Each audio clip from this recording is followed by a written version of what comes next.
حکومت پاکستان از حمله خونین گروه جدای طلبان بلوچ خبر داد که گفته می شود روز دوشنبه اتفاق افتاده است. این بزرگترین حمله جدای طلبان بلوچ در چند سال اخیر بود که هدفشان جدا کردن ولایت بلوچستان از پاکستان است.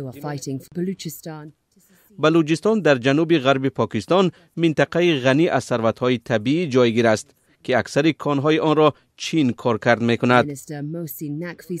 محسن نقوی وزیر کارهای داخلی پاکستان هدف حمله را ایجاد بی‌نظمی در کشور نامید. ما خوب می‌دانیم که پشت حمله کیست و چه هدف دارد، چون این حمله ها نقشه خوب اندیشیده شده هستند که در یک روز عملی می‌شوند. این را حمله به خود می‌دانیم. تصمیم رهبریت این است که با تمام توانایی به آن پاسخ بدهیم.